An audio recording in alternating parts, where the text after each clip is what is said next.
This is your girl, Valerie Mason Chase, and it's just myself today. There is no Cookie Man, won't be with me today. But we have a very special guest with us today, whom I'm going to bring on very shortly. And what we're going to talk about today, I believe that it is a subject matter that impacts a great deal many families. And what we're going to talk about is a blended family. It's difficult enough having when it's your when it's a biological family, and blended families come with their very own unique set of challenges. So the person I want to bring on today, actually, when I first came across this gentleman, it was in a group. I believe it was the Marriage Club group, and he had written a post about him being a stepfather, and it was so touching, so emotional, and so passionate. I reached out to him to ask if he would agree to come on today and speak about blended families. So I'm going to bring him on right now. There he is. Hi, Richard. Hey, Miss Valerie, how you doing? God bless.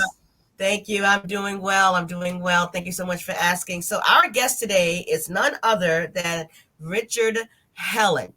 So what I'm going to do, I'm first going to read his bio. I'm going to share a little something about him. So Richard Helen is a John Maxwell certified speaker.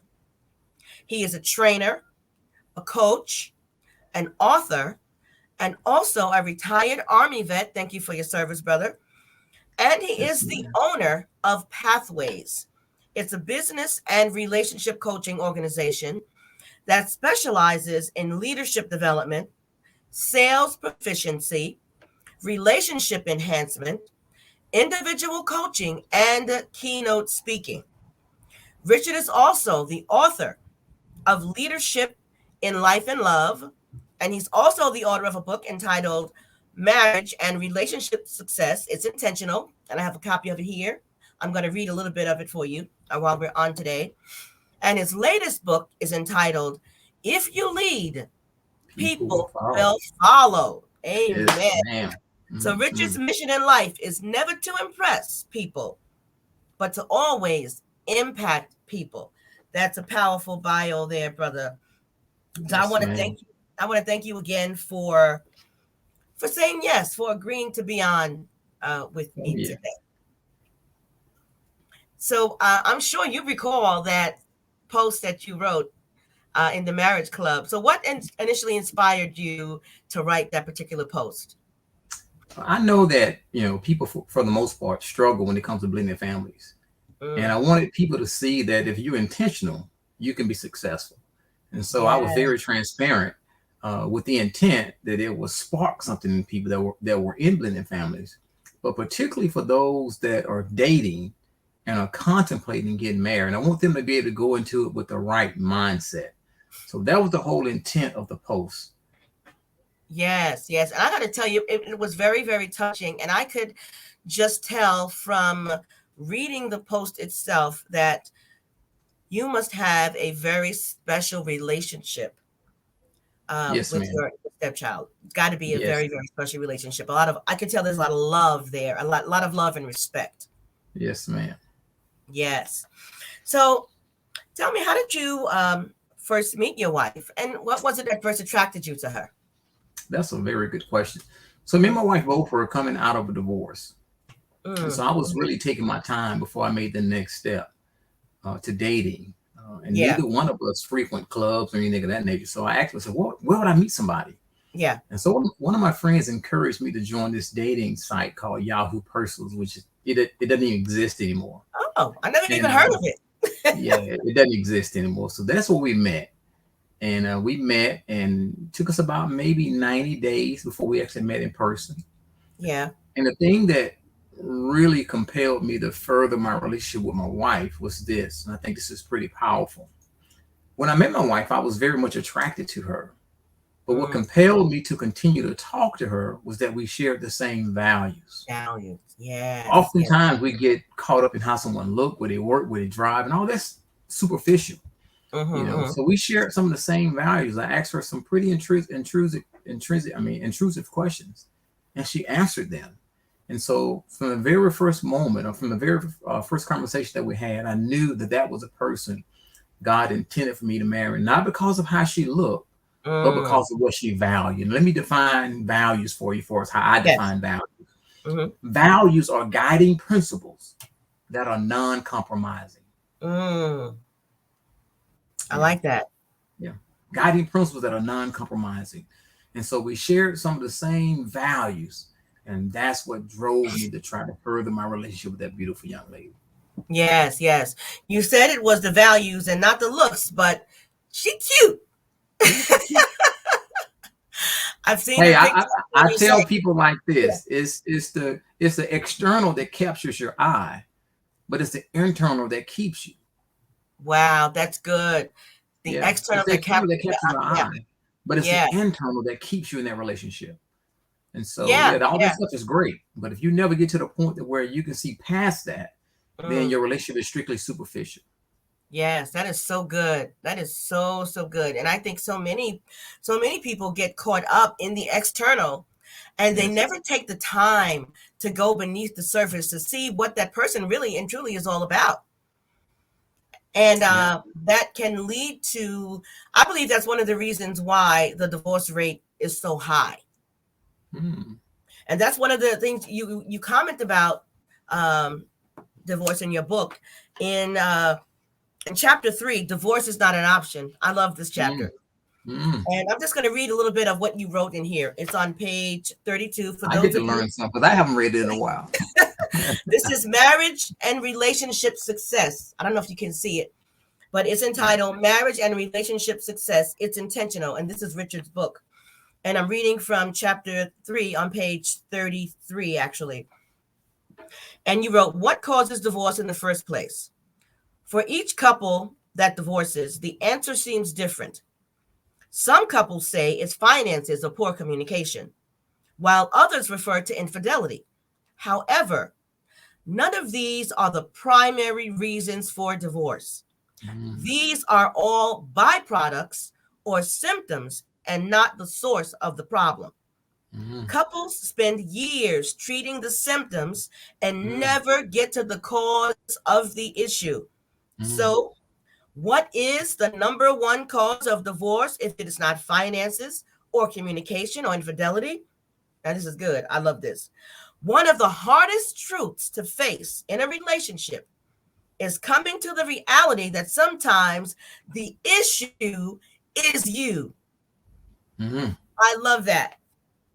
I absolutely love that. Mm. And because I see it very often with couples that I counsel, um, Mhm. both parties are very quick to want to point fingers at the other spouse, but never really take a hard look at themselves. Right. Yeah, that's Yeah, good. and I believe that's what you were alluding to in that particular part of your book. So after you That's met good. your lovely wife and you guys were dating, at what point during the relationship were you introduced to the children? At the time when I met my wife, my son was roughly probably about 13, and her Mm-hmm. children were 17 and I think 18. So Mm, our situation is probably a little bit different than people with, toddlers or young kids. yeah. So our kids was pretty older. They were older. But we didn't meet till about 90 days after we initially met online. And so it took us about 4 to 5 months probably before we actually introduced each other to our children. Okay. 4 or 5 months. Okay. And what was that like? That first introduction. Well, my oldest daughter, she was in the army, so she wasn't even around. And then I'm sorry, my next to the oldest daughter was in the army. She wasn't present. And Mm, then my other daughter, special needs, so she just kind of likes everybody.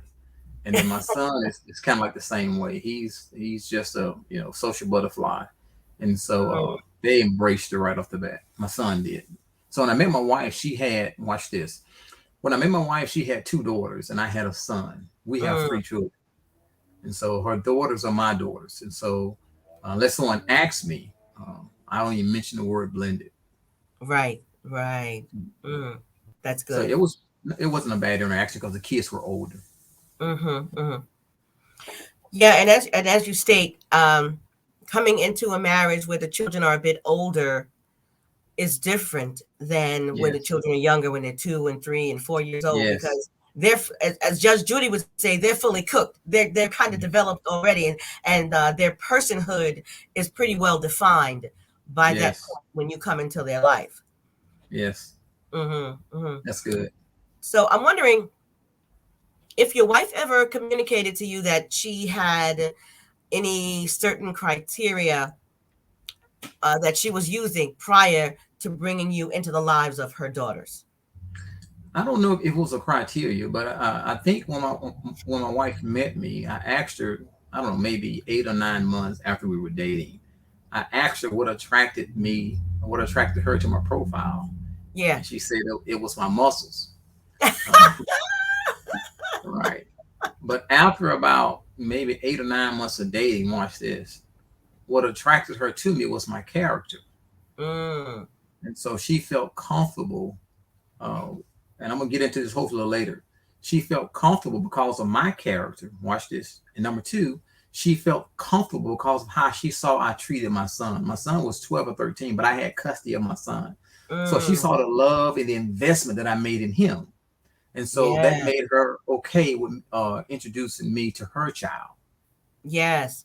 That's Yeah. good because she could see if you are a good parent to Mm. your child, she could trust that Mm. you'll be a good parent to her daughters as well.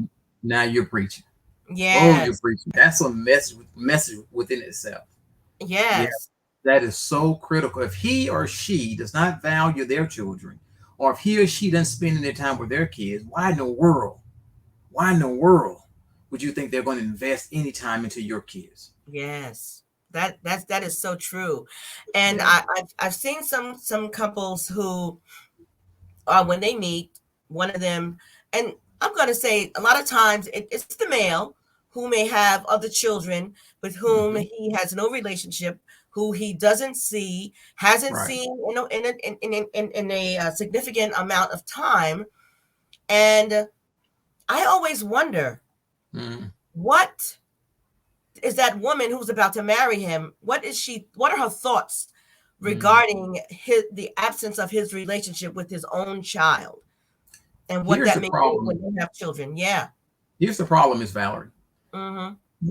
When we don't have values, we succumb to someone else's values. Yes. When we don't have values, we make a bed for someone else's values. Mm. Does Mm-hmm. that make Mm-hmm. sense? That makes good. So when we have values and we meet someone that does not share our same values, we don't invest any time into that person because Yes. we are unequally yoked. But Yes. unfortunately, in our culture, we don't stop to think about what are our values? What are some things that we believe that are non-compromising that we are just not willing to compromise, despite how Mm-hmm. lonely I might be? And so for the most part, we don't sit down and think of those things. I'll tell you a quick story. Go ahead. I must have this face that people feel like they can talk to. So one day, me and my wife was in this restaurant eating. We had a waitress. She must have been about 17 to 18 years of age. Mm-hmm. And for some reason, she decided to confide in us. And she told me that her boyfriend was using her. And Mm. I said, ma'am, I said, are you venting to me or you want some input? Now, she don't know me from Adam. Mm-hmm. She Mm-hmm. said, I want some input. I said, what are your values?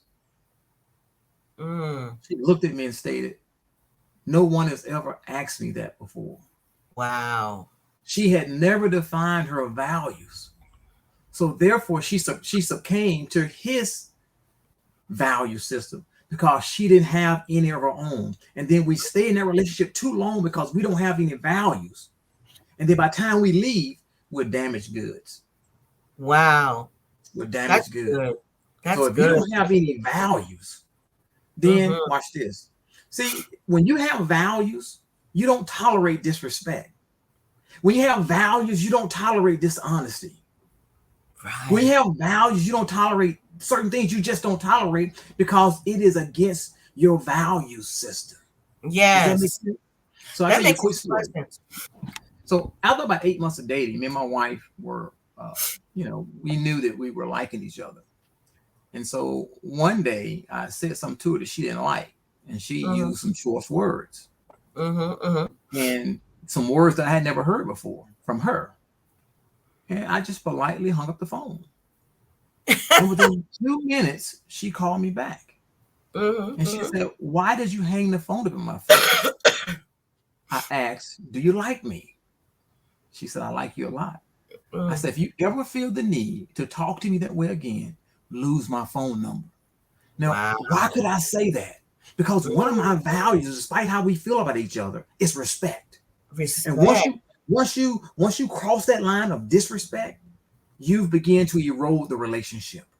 Yes. The relationship begins to erode when you cross that line, and disrespect is okay.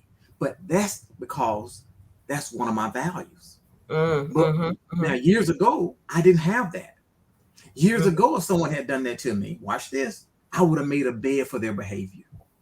I would have justified her action. I'd have said, she just had a bad day. Or she's mad. She's mad. She's going through divorce with her husband. And I would have made an excuse for that behavior. That was more than 13 years ago. We've never had that issue again. Well, because listen, you made it plain from the door. You laid it down. You set the tone, you laid the foundation, and you said what is and is not acceptable. And in the beginning, you defined values as guiding principles that are non-compromising. I wrote it down. That's something you don't compromise on. That is a non-negotiable. So if respect is a non-negotiable and disrespect shows up, you have to let it be known.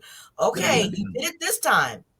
Yeah. But I'm letting you know this is a non-negotiable for me. I'm not going to compromise on that. So if it happens again, like you said, lose my number. Yeah. That's why women will accept stuff like that, because they haven't sat down and defined their value system. So therefore, they're sometimes just willing to accept things that they probably shouldn't accept. Yes, and it's interesting that the woman with whom you had the conversation indicated that no one had ever asked her that question before. And it appears that neither had she ever asked herself that question. So I'm wondering how frequently or infrequently, when couples are meeting for the first time or the second date or the third date, or if ever, do they discuss what their values are? Yeah. Think about it like this. When a company hires someone, it is because of their resume. Yes. When a company fires someone, it is because of their character. Say that again, bro. When a company hires someone, they hire that person because of what's on their resume. Right. When a company fires someone, they fire them because of their character. During the interview process, very rarely will someone who is interviewing you ask you about your character. They only care about your competence. Yes. So if you're getting ready to date someone, if you only care about how they look, how they work, all that stuff is superficial. You have to get down to the nitty-gritty and find out, what are their values? What are their values? What do they deem important? Yes. If their values are not congruent with your values, I don't care how great they look, you cannot invest your time there, because it's going to be fruitless. It's not going to bear any fruit. It won't bear any fruit. Wow. That's good. Yeah. And that analogy you gave about interviewing for a job position, you are absolutely right. Because in my last position, before I became a counselor, I was a registered nurse for 42 years. And I was an assistant manager in my last position, and I had to interview people. And with the VA, because that's where I worked last, was the VA hospital in Philadelphia. Right, we had very specific questions, and we had to ask every applicant the exact same questions, and they were all performance-based. Always based. And you were absolutely right. Nothing about character at all. Do you lie? Do you steal? Are you honest? Don't even come up in the interview. Don't even come up. Right. Don't even come up. Right. You find that out later that they're dishonest after you hire them. Well, you didn't inquire about that. You didn't look at their social media page. You didn't check their references. You didn't do any of that stuff. You got carried away because they had a master's degree in XYZ. Yeah. And you were fascinated with that. Same thing when we date, right? We get caught up in how someone look, what they work, what they do. and we don't really dig deep down into who this person really is. Yes, and that's so, so important. I just want to give a quick shout out to some people who are watching. Paula, my sister Jackie, Liz, my daughter-in-law, Phyllis, Angels, Shasha. Thank you guys so, so much for watching. I appreciate you viewing. And Yes, if you ma'am. have any questions, as you're typing, excuse me. Excuse me, I'm getting over a cold. I need to hold on 1 second.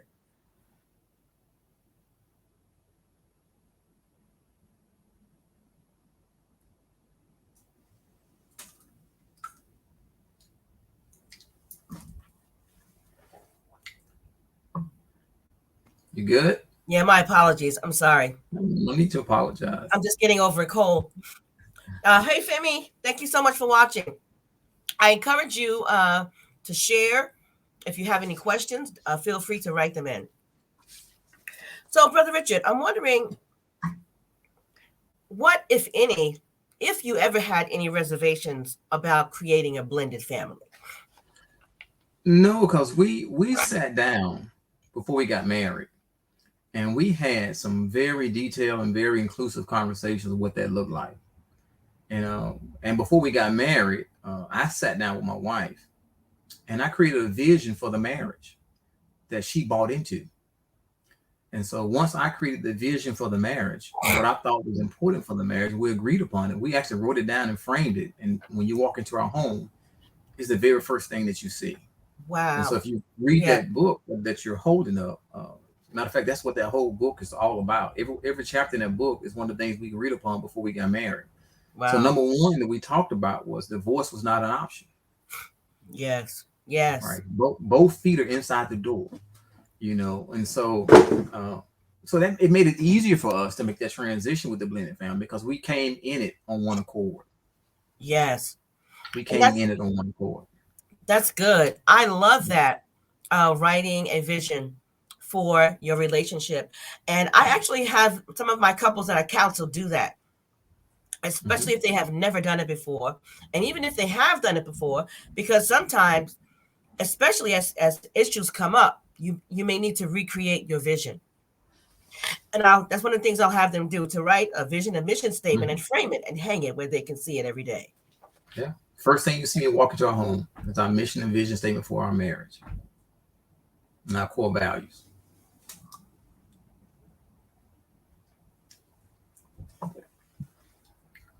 Listen, I am so sorry. I got to turn the fan on me. Now I'm getting hot now.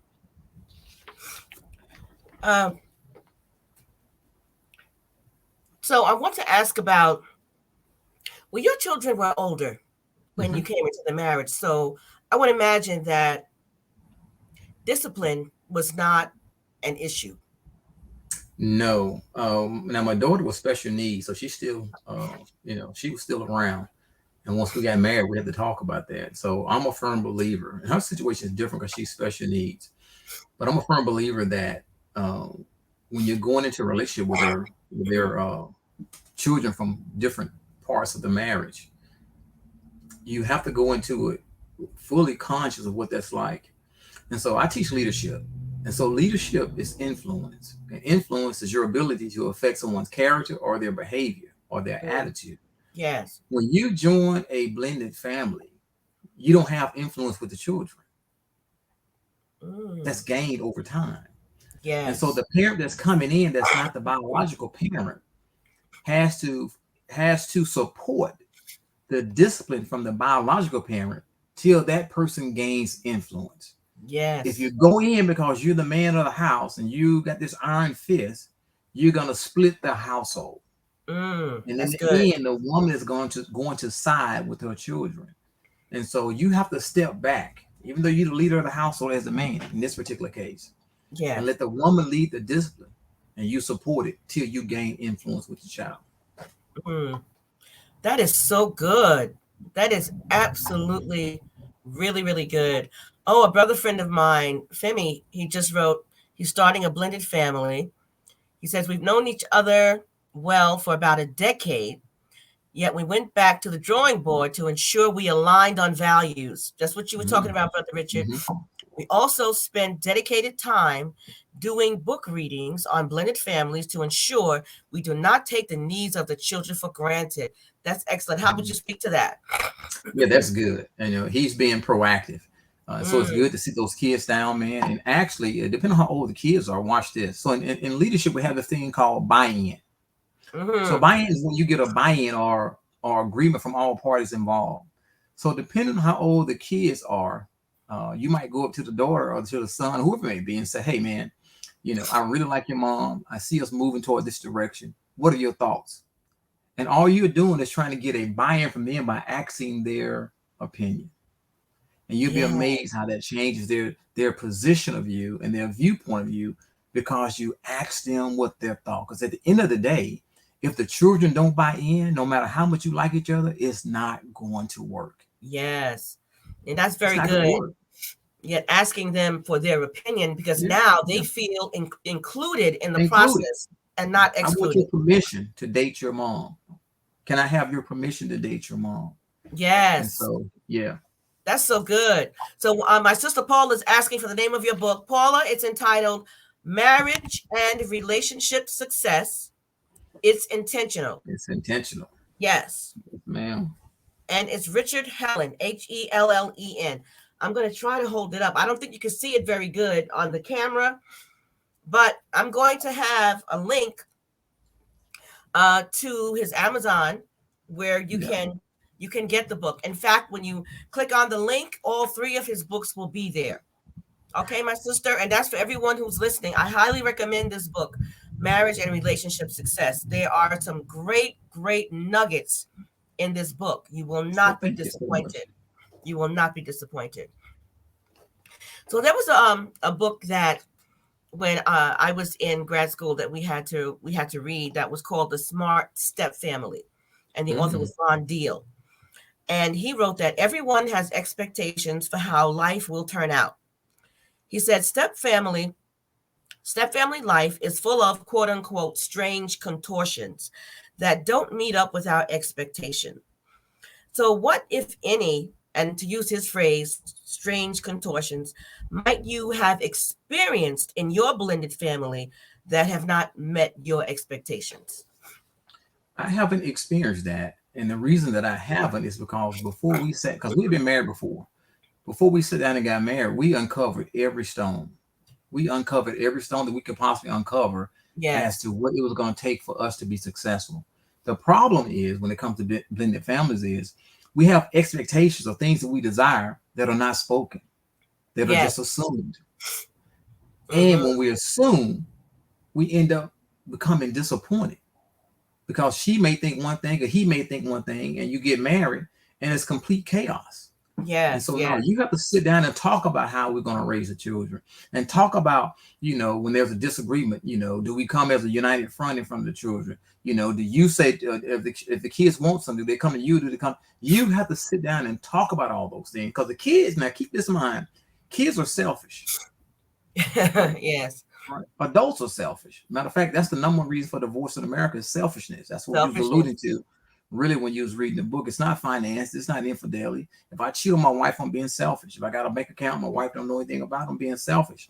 And so if you never address that from the time that you are a child to the time that you become a teenager or an adult, you carry that selfishness on into the relation or into all of your relationships. And so, you don't want that. That's something that has to be dealt with. Yes, I absolutely agree about that selfishness. And it's amazing how very often people don't recognize selfishness within themselves. They can see it very clearly in other people, but not always so easily can they recognize it in themselves. And selfishness absolutely erodes relationships. Absolutely. Because the cornerstone of marriage is selflessness, especially looking at it from a biblical perspective. That unconditional love is completely selfless and not selfish. I don't know if the people in your audience are spiritual or not, but one of my favorite, it doesn't matter. The Bible is just basic. It's just really filled with principles.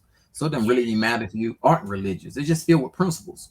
So one of my favorite principles in the Bible is John the 13th chapter. Now Jesus, who was the Son of God, came to his disciples, and he began to wash his disciples' feet. And Yeah. they were taken back because they were thinking to themselves that you're my master, you're my teacher, I should be washing your feet. Then he goes on to tell them this, that I am being the example so that you know how to wash each other's feet. So the key to a successful union is like what you just said, is two people committed to serving each other. The key to a dysfunctional union is one or both people committed to serving themselves. So every morning when I wake up, one of my goals is to ask myself this question: what can I do to serve my wife? Yes. For the people that I lead when I go to work, what can I do to serve them? Now watch this. If you serve people, in this particular text, we're talking about your spouse, it is going to be reciprocated. Yes. And I think that's about servitude. People miss that because they're waiting on the other. They'll say, if you do that, then I will do this, as opposed to, I'm going to do this. And guess what? Even if you don't do that. And I think that's a hard concept to grasp, but that is so good because I believe as we serve and we give and we love unconditionally, it can't help but come back. Yeah, you don't do it, to get something in return. That's selfishness. Like I can't stand when people tell me they give so that God can give them in return. Well, that's kind of selfish, right? No, you give because it's the right thing to do. Right? Absolutely. But the byproduct of that is it just comes back to you. It's called the law of reciprocity. It just comes right back to you. So I serve my spouse, and then when she gets the opportunity, she serves me. Yes. Right? And we just serve each other. You serve, and it's an unending cycle, a circle, and it keeps going around and around. I serve you, you serve me. I serve you, you serve me. Guess what? Both our needs are being met because we are serving each other. Yeah. Wow. And you enjoy doing it. You enjoy serving. And you enjoy doing it. Serving. Yeah. You enjoy doing it. Yeah, serving. Yes. So I'm wondering if you have had, what, if any, relationship with the other biological parent of your daughters? Yeah, that's a very good question. Yes. So the intent when we first decided we was going to get married was to bring all parties involved. So her ex-husband got remarried. And so we went out of our way to get all the parties involved. So even though our children were older, those relationships still have an impact on them.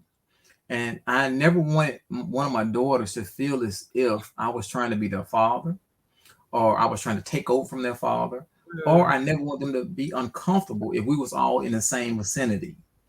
But unfortunately, you have to be at a certain level of maturity to do that. In other words, what happened in your previous relationship is almost irrelevant. Moving forward after the divorce is what can we do to better serve our children? And so since that could not happen, that relationship was somewhat severed. And so my daughter hadn't spoke to her biological father, one of special needs. This coming up year make 5 years. And so, but if possible, the Bible says, if possible, live peacefully with all men. And so you want to do the best you can to everybody that has impact with those kids, that's going to touch those kids. You wanted everybody to be on the same sheet of music for us. What are we trying to accomplish long term with our children? But unfortunately, we divorce or we separate from our significant other, and it's not amicable. And so everybody's not on a mature enough level to be able to say, hey, look, I can put what happened between me and you aside, and what can we do together collectively to watch this. I'm in the process of writing my 4th book. It's called Don't Raise Your Children, Lead Them. And so what can we do collectively to lead our children so they can grow up, lead the household, and go out into the world and be the difference? But that takes a level of maturity. You are so right. And when there is that, excuse me 1 second.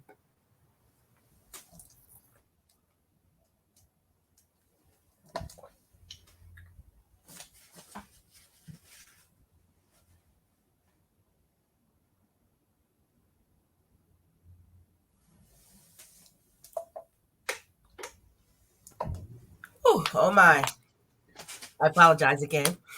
But when there is an animosity in the divorce process, the children suffer from the fallout of that. Yes. And like you said, the goal would be for everyone involved, the biological parents, the new parents, or what some people call the bonus parents, all coming together on one accord and being in agreement. And I think that is so healthy when adults can really be adults and model that for the children, because the children will absolutely benefit more from that than all the animosity and the bickering. And if there's any bickering and arguing back and forth and isolation. So I think you're absolutely right. When they can all come together, when it is possible, and it's not always possible, because everyone does not possess the same maturity level as you indicated. Everyone's not always ready for that. Yes, ma'am. Yeah, I know. I know. I love me some Judge Judy, right? And one of the things she says is, you have to love your children more than you hate each other. More than you dislike each other. You gotta love the children more. Because at the end of the day, you end up destroying your child. So when me and my son's mom divorced back in 1996, I would take her out to dinner once a month. If I cooked, I took her lunch. I took whatever I cooked, I made her a plate. If she was going out of town and her tires were bald on her car, I told her to drive my car. We never had any relationships. We never dated after we divorced. But that was my son's mother. Yes. And so I wanted him to see that I wasn't at odds with this mom or that I hated this mom, and it made the relationship a little bit more better. All right. Yes. One of the issues in our culture is this: when it comes to marriage, when it comes to blended family, a lot of times we don't really have a lot of good examples of people doing what's right. So we haven't seen people sacrificing like that. So we don't know that that's what you do for the sake of the children. You lay low for the sake of the children, because at the end of the day, if your goal is to get back, you know, as a matter of fact, I shared this with some single people one day. I said, this is how you know you're over your ex. When they name surfaces and you talk bad about them, you ain't over it. Watch this. But when they name surfaces and you talk about what you contributed to the relationship, to its demise, you're ready for the next relationship. Absolutely. Right. And that's one of the biggest issues when we come out of relationships. We don't take any culpability. And your culpability may be 5%. But if you don't own your piece of the pie, you're going to be bitter. And that bitterness is going to come out on those children who do not deserve that. Absolutely. They don't deserve that, man. They do not deserve that. They didn't ask to be in this situation. Right. Right. They're innocent party in all of this. Right. But it's good. That's good. That's real good. So was there any aspect of becoming a blended family that was challenging for you? So what we did is, like I mentioned before, we did research, like your caller just mentioned, and we talked about it. And so for us, it was not a challenge. Now, I'm so glad you're doing this topic, because 70% of blended families divorce. 70% of blended families divorce because they're not having those conversations before they get married. They don't agree to certain things, and the kids end up dividing and conquering because there are unmet expectations, or expectations that were not verbalized that we want, that are unmet. And so for us, we put a lot into our marriage before we actually said "I do." Yeah, we put a lot into it. So for us, there was no unmet expectations. Yes, that's good, because you have to make that investment. Yeah. That investment cannot be emphasized enough. Taking the time and the effort, and it sounds like that's exactly what you and your wife did. My friend Phyllis Jean says her mother, stepfather, and biological father would all come together for the holidays. Now that I believe would be a beautiful thing. Wouldn't it be great if all blended families could do that? Because it's not about us. It's about the children. It's about the children. And you grow up and you see these kids and they have all these emotional issues. But we have to own that. Yeah, we have to own that. Yeah, we have to own that, because when you hurt me, you're hurting our son. When I hurt her, I'm hurting our son. So Yes. I'm willing to get at her despite the fact that it's destroyed my child. And here's the question I have to ask people when they do that: do you really love your child? Woo. Yes. Now, when they say, yeah, I love my child, I said, well, go read for me 1 Corinthians 13th chapter, and let's see how Paul defined love. And if Right. your love for your child is defined in what Paul talks about love, long suffering, not selfish. That's how Paul, Mhm. that's some of the things, that's some of the ways that Paul described what love is. No, we might like certain people, but no, love is a whole different category. Yeah, love is completely different. You are And when you so like right. people, you tolerate people. Love is completely different, because love don't mind Completely. taking a back seat. Mm, Love don't mind going last. Love mm, don't mind when my wife come home, I get home before she do, I fix her plate. mm. I clean the dishes. I fix her lunch. Why? Love don't mind doing things like that. Right? So Absolutely. sometimes it's not love. Sometimes it's not love. We get love mixed up.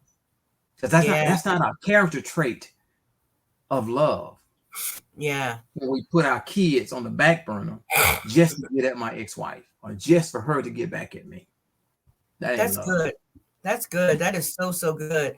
And I agree with you 100% that I think a lot of people misunderstand what love really is and don't really have a clue what it is. We use the word, but we don't always know what it really means. And we Mm-mm, certainly don't know how to live it out. mm-mm. Because Love is a verb. love is a whole verb. Yeah. Verbs show forth action. That's right. Right? So no, it's not. It's it can be used as a noun, right? Mm, But we mhm. mostly use it as a verb. So the Bible Yes. states this: it says, God so loved the world that he That gave. gave. Love is always doing something Love is that's always doing something. positive, right? Yes. Putting someone else's needs before your needs, right? Yeah, but when you don't do that, that's not an indication of love. I don't know what it is, but it's not love when I It's can't do that. that is so good, brother. That is Yes, so I do so that. good. So my sister Jackie, she just wrote. She said her children are grown. However, during the holidays and birthdays, her ex-husband and I come together with their children and grandchildren.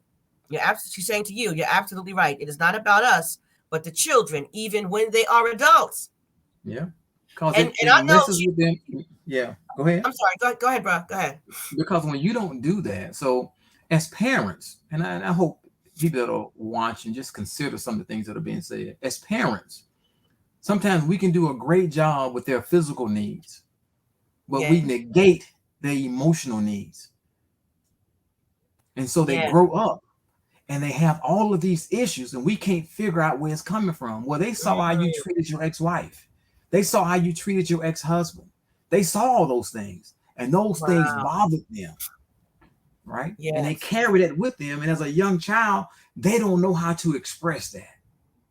So they carry that stuff, right? I Mm-hmm. was talking to Mm-hmm. a young lady in the in a store of the in a restaurant just a couple of days ago, and she was in a relationship where the man was not faithful. And I don't know what made her talk to me. And I said, "Can I ask you a question?" She said, "Sure." I said, "Do you have daughters?" And she says, "Yes." I said, "Well, you're teaching your daughters what to expect and what to accept from a man. I just want you to know that Yes. everything we do, we are teaching our children something by our actions. And more is caught than more is taught. So you So can true. preach all day long to your children. So true. What they are looking at and what they are consuming and what they will take with them is what they see you do. Yes. My son's mother uh, would talk about me like a dog. He's 27 now. Mm-hmm. He's 27. And he'll tell you to this very day, he has never heard me say one thing disdainful about his mom. Mm-hmm. That's I good. could have done a whole lot of things. I got cussed at my son when he was 12. I could have Mm-hmm. said a whole lot of things. I could have done a whole lot of things. But what would it have accomplished if I had done that? And what is the example that I would have been setting for him. Yes. It doesn't work that way, right? It doesn't work that way, Absolutely. or it should Yeah. not work that way. No, it shouldn't I work don't have that way. nothing to say bad about my ex-wife. I Yes. don't care Yeah. what she says about me. I don't care what she does toward me. I am not going to stoop to that level. When they Yeah. go low, you go high. Oh, And as a result of that, when my son was 12, he said, I want to stay with my dad. mm, Why? Because he saw something different in my mm, disposition.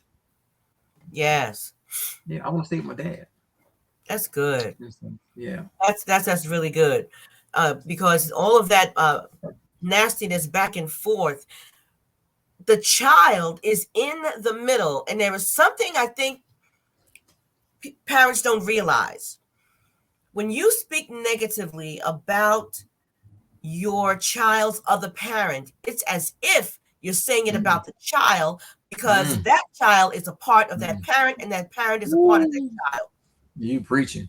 So the child will start to think, well, if my daddy is this, then maybe I am too. If my mom is that, then maybe I am too. So it's so important to not go there and to only speak well of the other parent. I don't listen, they could be a crackhead out selling their behind on 42nd Street. You still don't have to speak ill of them. You don't have to speak ill of them at all. Tell you a funny story, man. My son's mom, when they was talking disdainfully about me, and he was about 16 at the time, very wise for his age. And he told his mom, you can't love me. And it threw her back. And she said, what you mean I can't love you? He said, you talk about my dad. He said, my dad has never said anything bad about you. Then he said this. He said, I look like my dad. He said, I act like my dad. I want to be like my dad. There's no way you can love me if you talk this thing about my dad, because you're talking about me. He was 16 when he said that. Wow. And so, yeah, we have to be just really careful. You know, the Bible says life and death is in the power of the tongue. And so you have to be really careful what you say. So if I don't have nothing good to say, I just won't say anything at all. But okay, I'm not going to say anything bad about her. Yeah. It doesn't accomplish anything. I'm not going to push someone down and make me look good. Yeah, that's good, brother. That is so, so good. So what advice or encouragement would you offer to someone who is about to enter into a blended family, or who may be struggling to navigate a blended family? That's another good question. So let me put it in these terms. Let's say, for instance, I was getting ready to take a trip to some foreign country or do something I'd never done before. 9 times out of 10, when we get ready to do something we hadn't done before, or we're going into uncharted territories, we try to find someone who's done that. Yes. However, sometimes when it comes to marriage, especially blended families, we don't do that. So we go into uncharted territories without any advice, without any experience from someone who's doing it or someone that has gone through it. So that would be the first thing that I would suggest. If you're in a blended family, or you're thinking about being in a blended family, find you a couple who is successful at navigating through a blended family, so that you can get some insights and be mentored from someone that has been through it, and they can tell you about their pitfalls. Yes. And I love this. I love this. See, watch this. I've never done drugs. That don't make me special.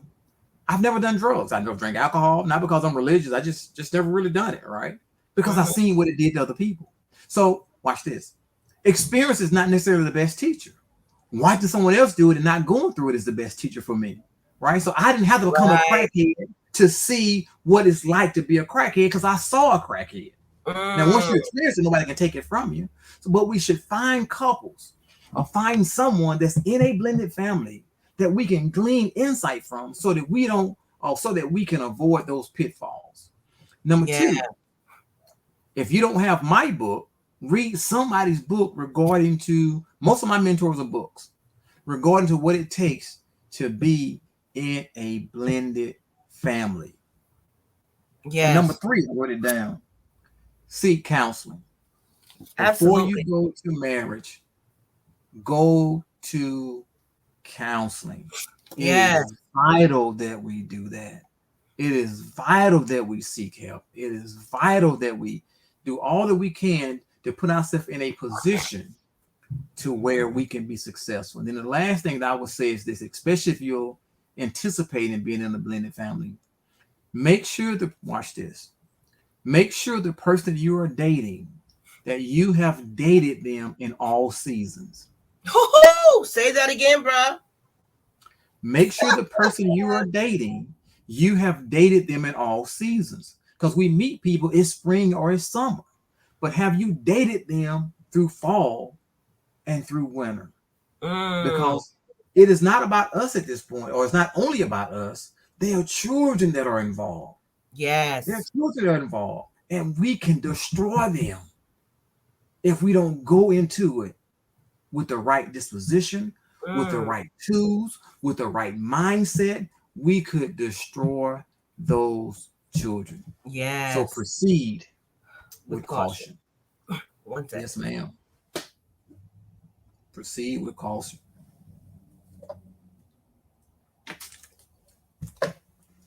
Yes, indeed. Proceed with caution. Yes. Proceed with caution. I want to thank you so much. I put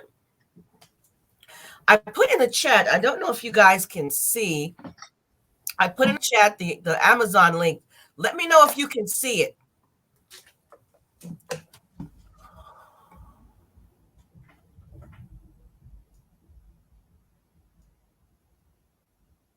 And remind me to tell you something before we close. Okay. So if someone can let me know if you can see in the chat, I put the link for Richard's Amazon page. If you can see it, just type yes. If you cannot see it, just type no.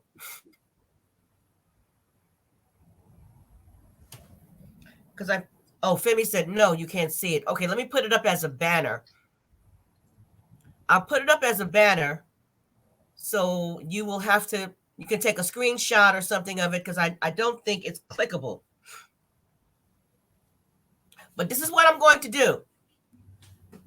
All of these links I will post up on my Facebook page, on my personal page, as well as Marriage Beyond the Breach Facebook page. I'll also put it on Marriage Beyond the Breach's Instagram.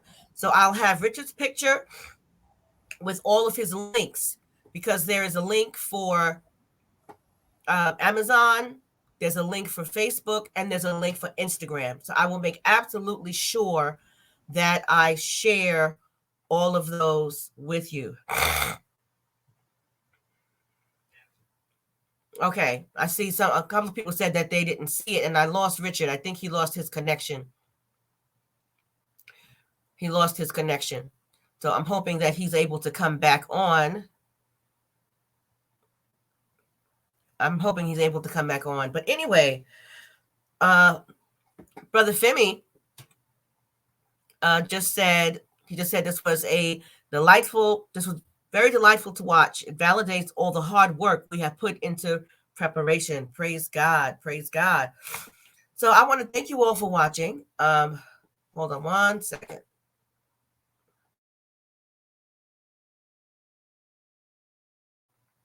And I want to apologize again for having to mute and cough a few times. I'm getting over COVID. I'm getting over a cold. I don't know what I'm getting over, but I'm getting over something. And y'all pray for your girl, because I'm about tired of this. So I'm hoping Richard was able to get back on, because we have about 5 minutes. But if he can't come back on, again, I'm going to post all of the links. And I highly recommend getting his book entitled Marriage and Relationship Success. And he has 2 other books on leadership. Most recent book is If You Lead, People Will Follow.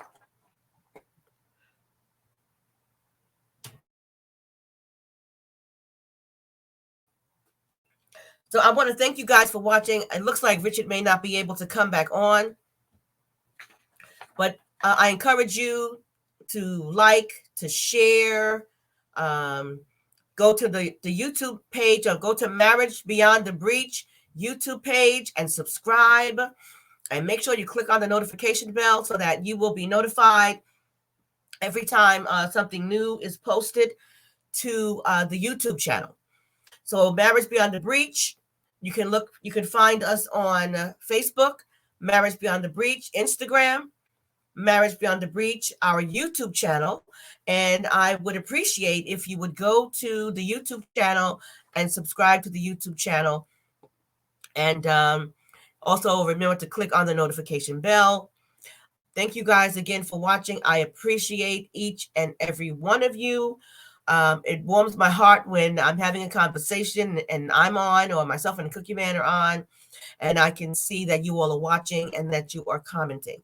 And if there is a particular topic that you would like for us to discuss here on Marriage Matters, just you can reach me on Facebook, on Instagram, or Messenger. 1 second.